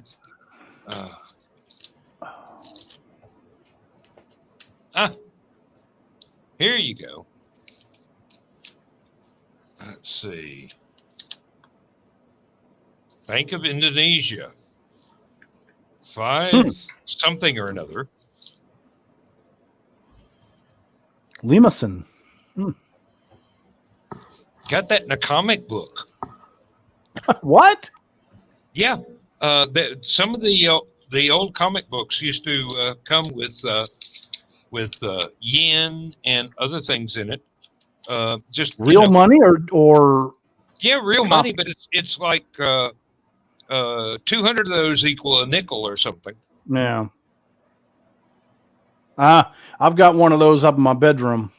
I got 5 or 6 of them in here. I don't spend them unless I absolutely have to, and that was I could be down to my last dollar and not spend it. yep. Oh, this one's Irish. Why is it drunk?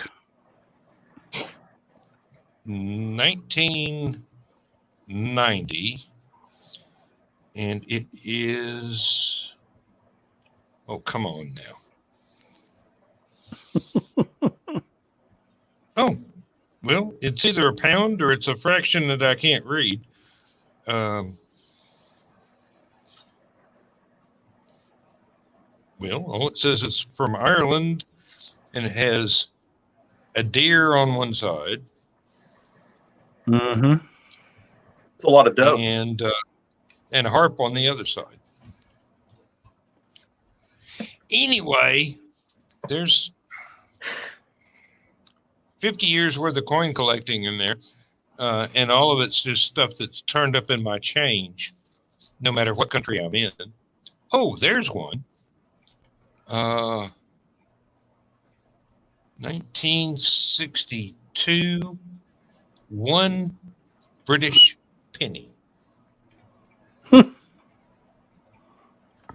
So, I mean, it's as big as a half dollar. Oh, all kind of shit here. I've got a friend from college who knows a couple of coin collectors, and if anything happens to me, he's supposed to take this bag and get it appraised so that Lindsay doesn't get cheated to get it sold at market value to collectors. So, oops, forgot that. Got to put that little bit back in there. So you're a numismatist. Not a really dedicated one. Just Obviously not, because they're not in little coin holders and folders and. Oh, see, I've got my passport holder, and I try to keep as many different you mean like foreign this? currencies as I can. Just just in case you get stuck somewhere. You at least got, Okay. There you go. Yeah. you got at least enough money for a phone call. For a phone call or a cab ride. Yeah. These things I have collected from my pocket change at work, and I have almost all of the state quarters, and I'm working on almost all of the national park quarters. I'm missing like 4 state quarters, and those are not because I don't have the. I've got the Pennsylvania mint, but not the Denver mint. Oh, you're into actual mint mark. Well, the one from Georgia is missing Dade County. They cut Dade County off the one in Georgia. Well, have you ever been there? Many times. Oh, well, you know why they cut it out then, don't you? I've actually flown into Dade County. They don't really have an airport. It's just where the hang glider lands. Really? I got an X on the ground for the parachute. Yeah. The plane's coming in. Quick, get the cows out the way. You're not lying. It's a pasture. That's the landing spot for the hang gliders. We can't let anybody down here. There's deer out here. Well, wave off. Wave what? I got no engine, pal. Well, you know, go around. You know, the Whitwell Airport closed. Okay. It's a Dollar General now. Isn't everything? Seriously, there's a Dollar General in the middle of the old Whitwell Airport. There's some guy up there in Dunlap that has he has his own airplane, and he has an airstrip in his cow pasture. And it's right up there near the National Guard facility there. And I'm like, It's got a sign up that says "Warning: Aircraft Landing." You know, get your cows together.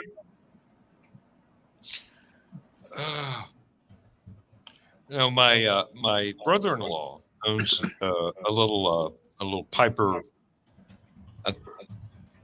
I think it's a Cherokee. I'm not sure.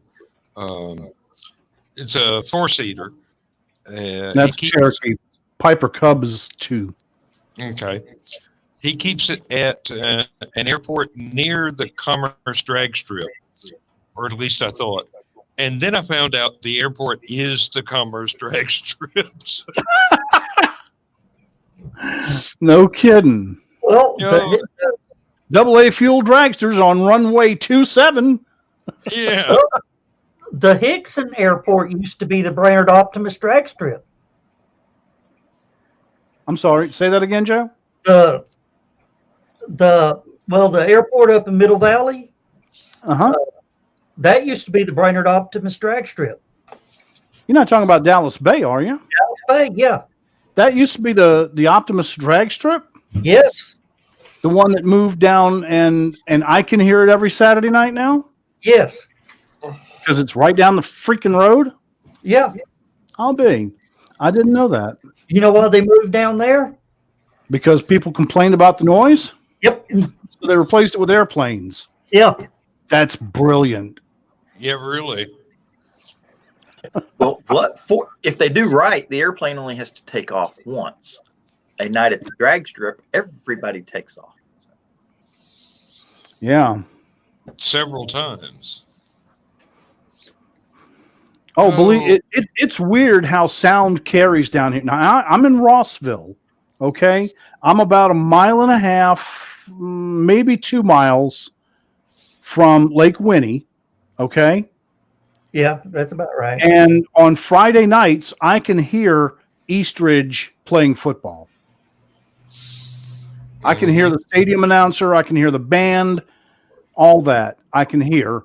And I can hear the drag strip down off the interstate. Well, you probably hear Board Speedway on Friday night. Mm-hmm. I can go out in the front yard just about any time of the day or night and hear trains going by in Colbert like 6 miles away. Wow. Oh, I can hear the train yard over on Amnicola when they what they call bump the cars together. Oh Yep. God, I hate that. I used to have railroad tracks behind my house in New Orleans, and We get it was an railroad car exchange yard. deliveries of Yeah. raw materials at work. And I know exactly when the trains are coming in before they even start honking their horn or beeping anything. I can feel the rumble through. Let me show y'all something here. There's National Guard Armory. There's a highway that runs through Dunlap. Okay. That's the Galloway Airport Road.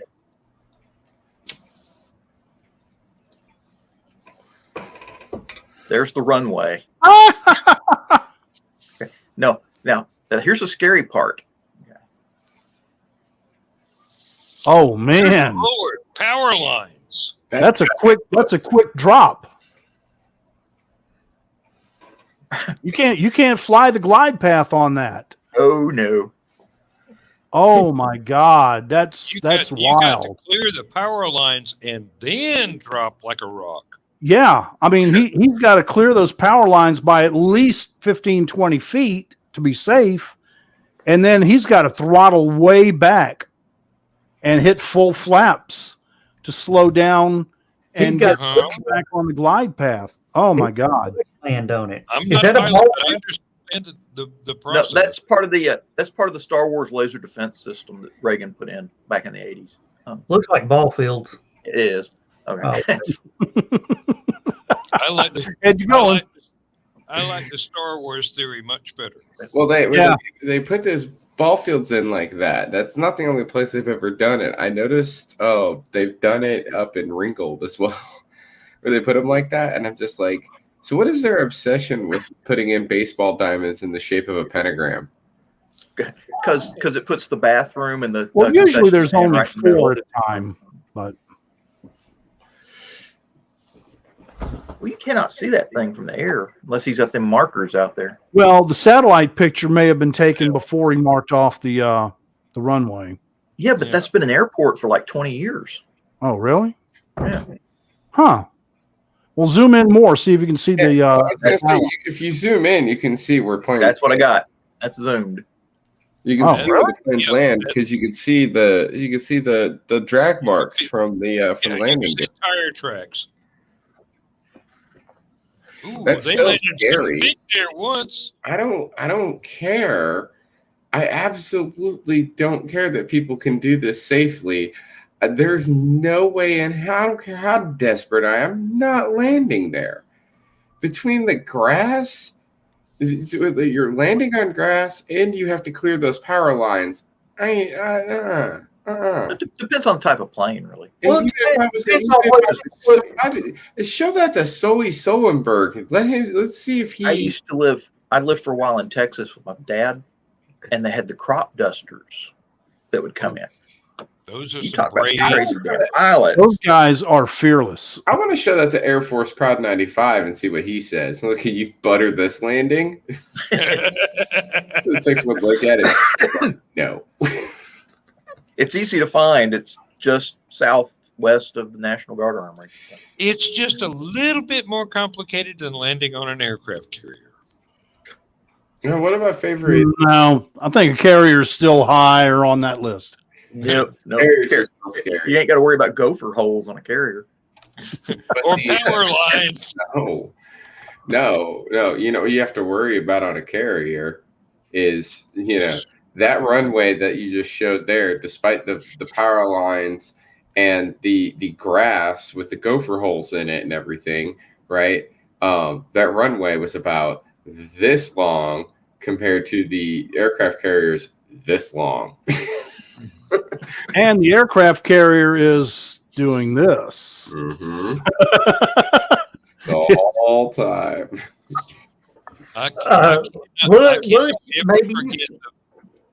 cannot maybe ever you forget the first time I was playing a flight simulator game, and they told me to land on an aircraft carrier. Yeah. Well, the thing And I go, wait a minute, this is going to be hard because them things are short. And I got up to it. I dropped right down to the deck. I hit the brakes. Everything was fine. And then I realized I forgot to lower the landing gear. The best part about that though is that when you look at the people all the time are like who play flight simulators all the time are like, yeah, I can land it on the aircraft carrier. Oh, no, you can't. Well, landed 747 on an aircraft carrier. I'm like, yeah. In a video game, the aircraft carrier isn't doing this. Should be. It was. It was a good flight And the conning tower would probably clip the right wing. What, Joe? You're Navy, so maybe you know. Do they actually time on an aircraft carrier waves for takeoff? No. The only thing that a carrier does differently for launches is they'll turn into the wind. Okay.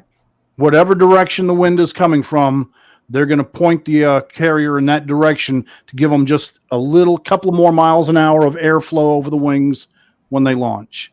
Okay. And how many different kinds of catapults do aircraft carriers use? Well, right now, 2, and only one of them works. The steam catapults are tried and true, been used since World War II. Yeah. The new electromagnetic rail launch, which is on the Gerald Ford model right now, is not working consistently. Oh, yeah. Railguns are not tried and true technology yet. Yeah, and they designed it for an airplane that they've realized is a piece of crap. You just Well, it's made out of aluminum, and they're trying to use a magnet on it. You just made me think about something, Lewis. I don't think I've ever asked you. Because you were a submariner, right? No, I was on a fast frigate. Oh, I thought you were on submarines. He was an anti-submariner. Okay. Yeah, we hunted subs. Yeah, Russian subs. Well, I was gonna never mind then. I was gonna ask what class submarines that you were riding on because I watched Down Periscope a lot, so I know a little about them. I love that movie. God, I love that movie. That one, an Operation Petticoat. Was that the one with I the remember pink you recommending submarine? that to me. I wanted to. Yeah. There are 3 submarine movies I absolutely will watch anytime that they're on. That's Down Periscope, Operation Petticoat, and Hunt for Red October. Hunt for Red October, yeah. See, Hunt for Red October happened in the era that I was active duty. So his ship I could have been in the remember the movie. Cold War. I remember chasing boomers and alphas. I mean, that movie really hits home to me, and it's scary accurate. I'm willing to bet that I could add a 4th one to your submarine movies. Okay, go for it. Das Boot? No, 20,000 Leagues. Oh, well, yeah. I mean, in the sci-fi fantasy realm. Yeah, that's not the same. I mean, it's not realistic, but it's it's fun. That's like also saying that, like, well, you know, Lewis was in the Navy and he likes submarines. He's a big fan of the Beatles, right? We all live in a yellow submarine. Yeah. Yeah. And if You were about to ask something, Joe?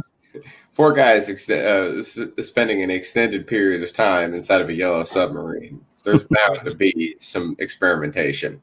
I'm just saying. We used to have a pot garden in the crow's nest. Swear to God. I know you're not. I know the RF up to CCP. It made me laugh. If you can climb that ladder, you deserve to find it. You didn't have to worry about anybody finding it because there were only 4 people on the whole boat authorized to be up there. Oh, you had to have permission to climb that ladder.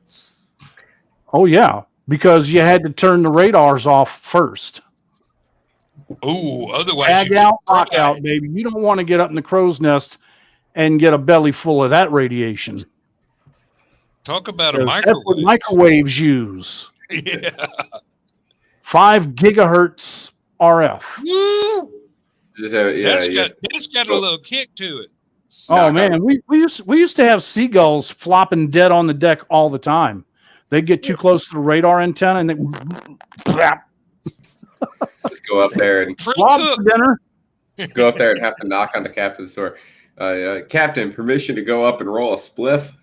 Hold on, we gotta shut everything down first. No. It was always under the guise of preventative maintenance for the radar dish. Oh, it's a safety meeting. Yeah, we'd go up with a pound can of axle grease and come down with a baggie.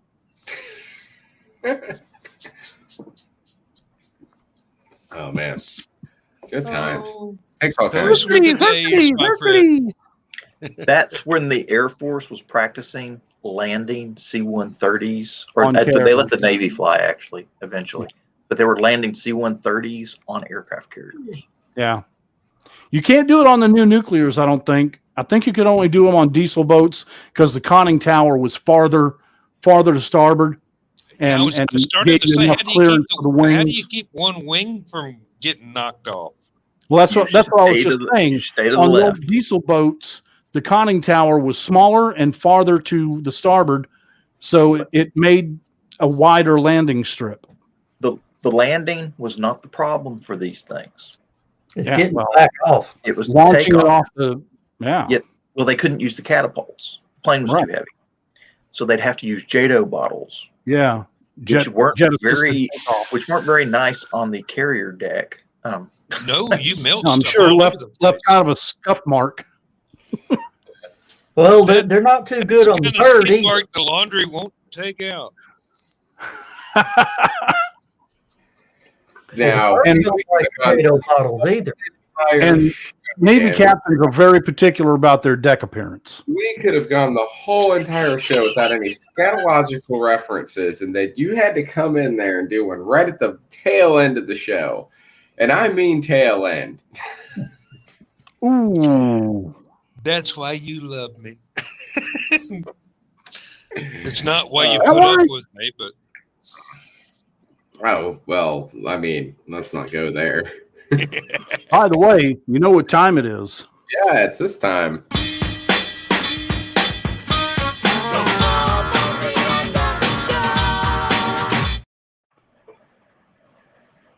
It was actually 10 seconds early, but Lewis set me up, so I was like, perfect. yeah, well, Set him I up. lost one in, you gotta do take it you home. gotta do the joke. There we Take go. it to the fence. That's why I No, never play tennis. I've always been taught if you got to swing a stick at a ball, put it over the fence. I'm tired of chasing the little furry ones. What? Not touching that line either. Describing the tennis balls as being furry. Oh, okay. All Woolly. right. Is woolly Oh. better? No, that's not any better. Have you seen the woman in North Carolina trying to give the COVID proper etiquette on how to play tennis? Uh-uh. Yeah. The poor guys in the background are losing it. She says, first thing you need to do is be sure to use a Sharpie or something to mark your fuzzy balls. And then she goes on and she's talking about if they're not from your household, you can't play with their balls. And the guys start snickering in the back. She says, if one of their balls rolls to you, you can kick their balls, but you can't play with or touch their balls. That's scripted. That has to be scripted. No. And then she goes, I'm going to turn red. She was just reading the card, and you could see the guys behind her losing it. And she goes, I've got to finish this. It's somebody wrote the speech for her, and they put her on the Either spot. set it up or they were terribly, terribly naive. Oh, No, they set her up. They had to yeah, set her they set her up. That's definitely. Now, I'm a George Carlin fan, and I can see those jokes coming a mile away. Yeah. well, I mean, Carlin's not the only one who does jokes like that, obviously. No, but he's the one I remember best. He's the one he's one of the ones that's the best with language, and doing subtle things with it too. On the other hand, my favorite comedian is Christopher Titus, and when it comes to language, Christopher Titus likes to do hard fucking turns, just absolutely just hard lefts in his comedy with his jokes. I remember his show a long time ago. And he would be in the middle of a joke, and it sounds like it's going to be like, oh, it's just going to be nice and and then all of a sudden, out of nowhere, he just puts it in a different direction. Like he was doing this one thing about going through history, and he was looking at why is there so much animosity between certain groups of people. And he was going on about how white people did some stuff like we need to apologize for something and everything. And at the end of it, he was just all like, so on behalf of all white people everywhere, I apologize for slavery. I apologize for the genocides. I apologize for Kramer. And I almost crashed my van. I was laughing so hard. Well, unlike Andrew Dice Clay, Joe, you need to do one last thing before we go. Oh yes, we gotta do that. We gotta do that. Rising Tide Network. You can find them on Facebook, Rising Tide Broadcast Network. Be sure to check out Brian K. Morris's show tomorrow at 10 a.m. on his personal page and the Rising Tide Broadcast, Rising Tide BKM YouTube page. Check that out. Of course, we're going to be doing the after show just after that. But got to cut it short, but check out the Rising Tide Broadcast Network on Facebook. And then we got to jump out of here, everybody. Bye, everybody. Look for us at the on the after show in just a few minutes.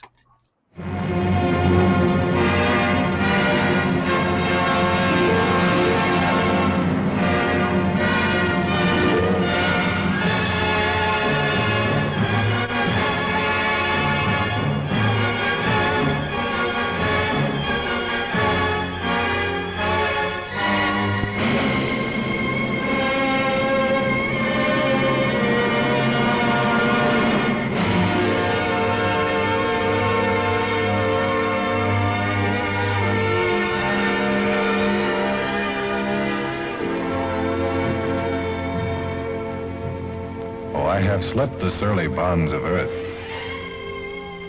and danced the skies on laughter-silvered wings. Sunward I've climbed and joined the tumbling mirth of sun-split clouds and done 100 things you have not dreamed of. Wheeled and soared and swung high in the sunlit silence. Hovering there, I've chased the shouting wind along and flung my eager craft through footless halls of air. Up the long, delirious, burning blue, I've topped the windswept heights with easy grace, when never lark nor even eagle flew. And while with silent, lifting mind, I've trod the high, untrespassed sanctity of space, put out my hand, and touched the face of God.